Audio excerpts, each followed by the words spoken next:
Hi guys, and welcome to the studio. My name is Allison Jensen and I'm the owner here at Orange Easel.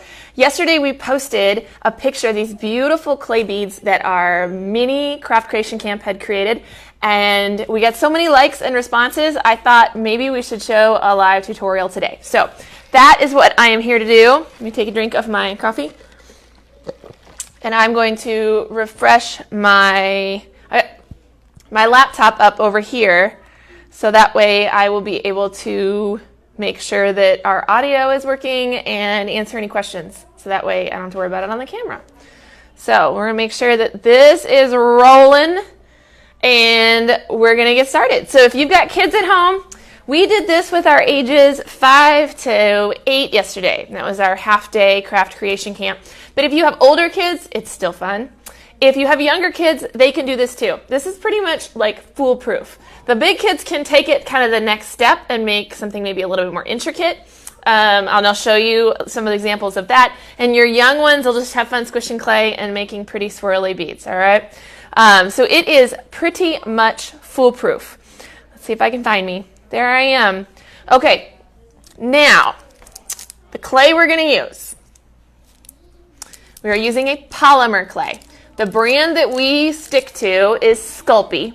And on yesterday's picture, I posted a bunch of links to the Sculpey clay that we buy off of Amazon. You can also get it at your craft stores. So if you're not an Amazon Prime shopper, you can find the exact same clay at your Hobby Lobbies and your Michaels if you want to go in there and shop there, and they do take their coupons, and that's great because the pack is like 30 bucks, right?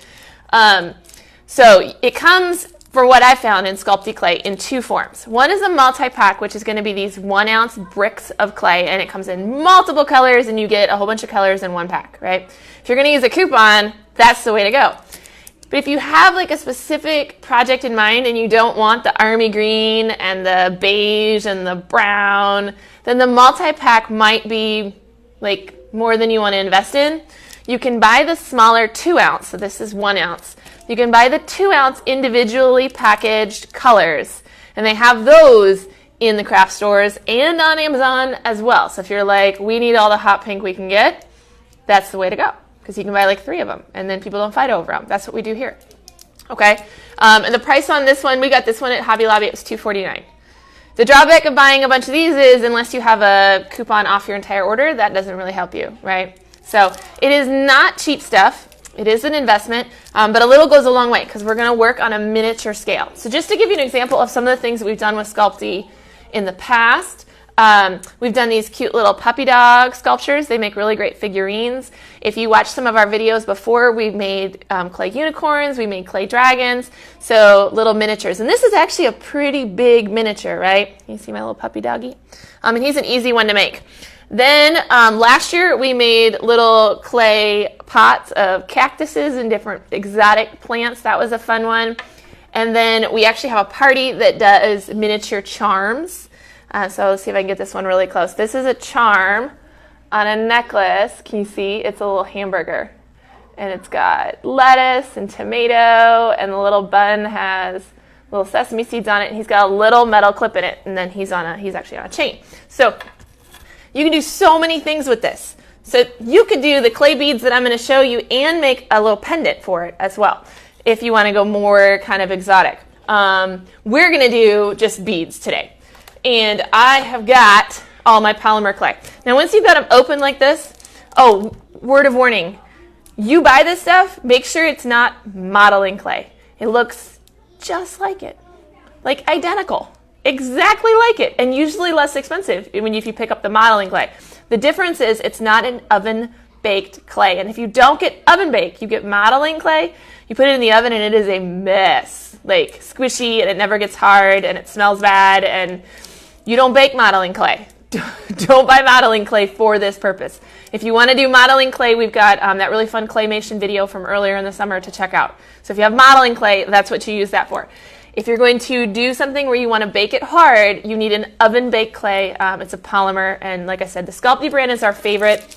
We've done some off-brands before, and it's not that it didn't bake. It did, but it was really tough. And when you pull it out of the package, it's really like, here, I'll take this one out. when you pull it out of the package, you have to do something they call conditioning the clay. And the Sculpey clay for us is the softest right out of the package. So for our little kids, we usually break it into smaller pieces because their fingers just aren't strong enough. The first thing you have to do is just really squish it around and really work it. And it takes some finger strength. The stuff that we bought that hasn't been Sculpey has been too firm for our kids' little fingers. It's not bad clay. It's not anything like that. It's just in our experience, this is the softest brand out of the package that we've had the most success with. So that's why we stay with Sculpey. So right out of the package, you're going to do, we call it conditioning. The clay, your professional polymer clay artists, they might actually have like a pasta roller, and they'll condition whole bunches of polymer clay that way. Otherwise, you can just do it with your fingers, and it warms it up and it makes it a lot easier to work with. It doesn't take long, right? So you could condition it for your kiddos if you wanted to. So we're going to use a couple different colors, and I'm going to try to stick with colors that are very, very different. I'm going to stick with high contrast colors for this example because I want you to be able to see what the swirls look like. So if I wanted to do this with like a pretty aqua and another dark blue, those would be right next to each other on the color wheel and they'd be very similar. You may not be able to see the swirls on camera. So I'm going to go complementary. I'm going to go with an orange so that you can see it. Teacher tip, or if you really get into polymer clay at home, this is how we store ours in our closet. We actually store by color in the egg trays. Because if you throw it all together into one box, you end up with, they kind of like rub together and they don't mix necessarily, but they get a little muddied on the outside and your colors don't stay pure. So we actually keep them separated in egg trays. The nice thing about polymer clay is it doesn't need to stay airtight, so we're not worried about getting it like Play-Doh in like Ziploc bags or like our air dry clay in Ziploc bags. We can just throw it into these egg trays and they stack really easy on the shelves. We can label it with the color.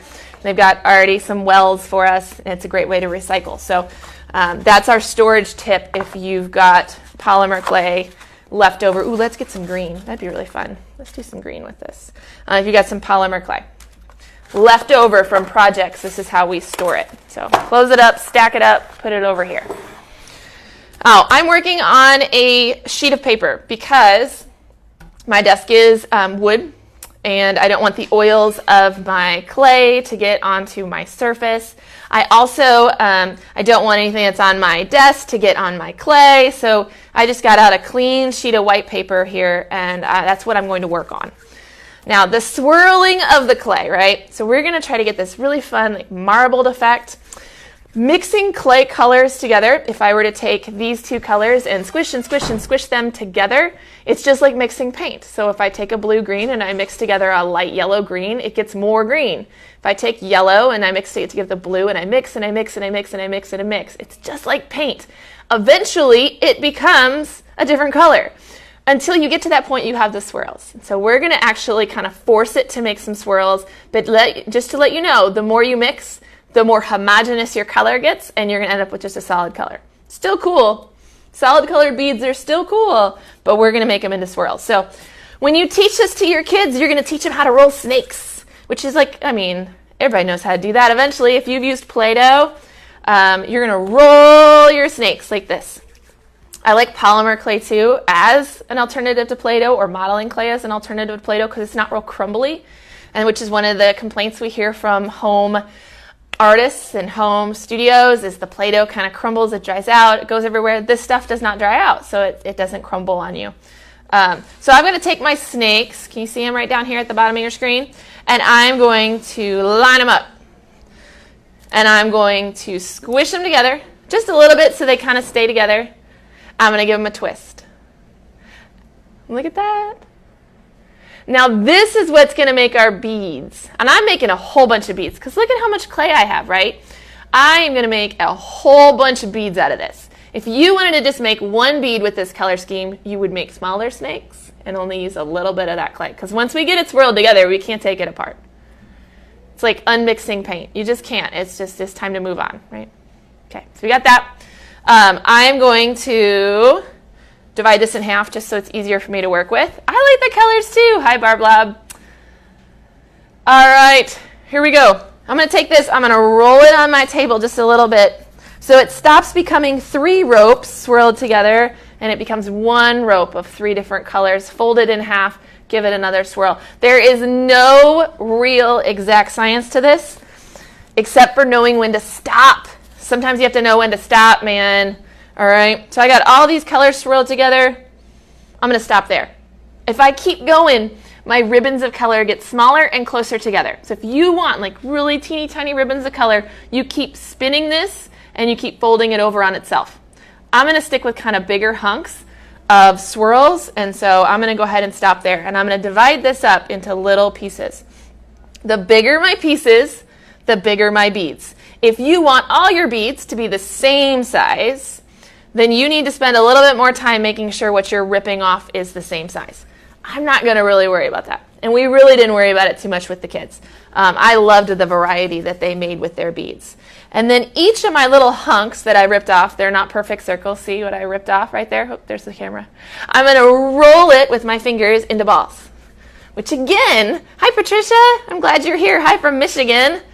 I bet it's cooler there than it is here. Oh my God, it's so hot. We had a nice like 87 degree high day yesterday, and it spoiled us, and now we're back into the 90s. All right, so if I take this little piece that I tore off and I roll it into a ball, see if I can get this one really close to the camera. You ready? So I want you to see these swirls. Look at those fun swirls that are going on right there. Okay, so I've got 4 so far, and they all kind of match because I made them from the exact same coil of colors that I had made. You see how good this would be for those pincher fingers if you have kids at home that need some fine motor practice? I'm doing it really fast, you guys. Your kids aren't going to make them these fast. They're going to be a much slower process, but and that's okay. Here we go. So I got this one here. Let's do it again so I can show you, and I'll spin this one more so you can see how it looks if I keep mixing. Okay, so we got that one rolled together. Spin it a little bit more, fold it in on itself, spin it a little more, roll it into a snake. You just stop when you're happy with the colors and the swirls, okay? So we'll take this one a little bit further so these ribbons become smaller, and you can see the difference between it. Let's keep going. Spin, swirl, twist. Our kids had so much fun coming up with the different color schemes for their beads. All right, so here we go. And they made like 1 bead at a time, you guys. Squish them together, swirl it together, mix it up. Look at this one. Then they made another one. I'm being real efficient here. There's one. That's like a globe. Look at all that ribboning of color. Yep. That's what happens when you keep spinning it. If you're not careful, though, you're going to end up with brown. Check out this one. All those little ribbons. I wish the camera would focus on the little bead and not on my face, but I am assuming Facebook just has it programmed to, find faces because it's creepy like that. Like that one has the really pretty beads. That's a little bigger one. I like that. Okay. You could make small ones and big ones and different color beads, right? And you just keep on going. You could make one big bead to go right in the center of your necklace if you're making a necklace, kind of as a focal point. I mean, you could also make a really fun pendant if you have older kids. Maybe not a hamburger, but something like that. It does look like a marble. That's what we thought yesterday, too. It's going to look even more like a marble here as we get going. Now, obviously, all my little marbles here, they don't go on a necklace unless I poke a hole in them. So our favorite tool for that is a wooden skewer like this. It's the same kind that you put on a grill.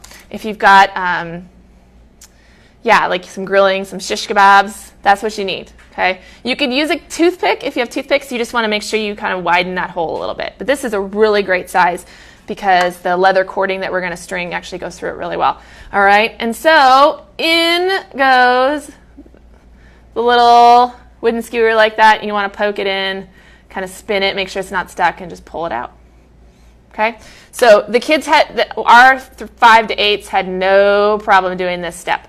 We did talk about making sure that the hole kind of went towards the middle. That's important. It's not like off the edge. We also kind of talked about that to get it started, maybe give the skewer a little bit of a spin So that way it goes in instead of shoving it in there, which just flattens out that pretty bead that you just rolled. Because you don't want to squish it when you roll it in there. And the really little ones, those are even just a little bit trickier, but they can go in there.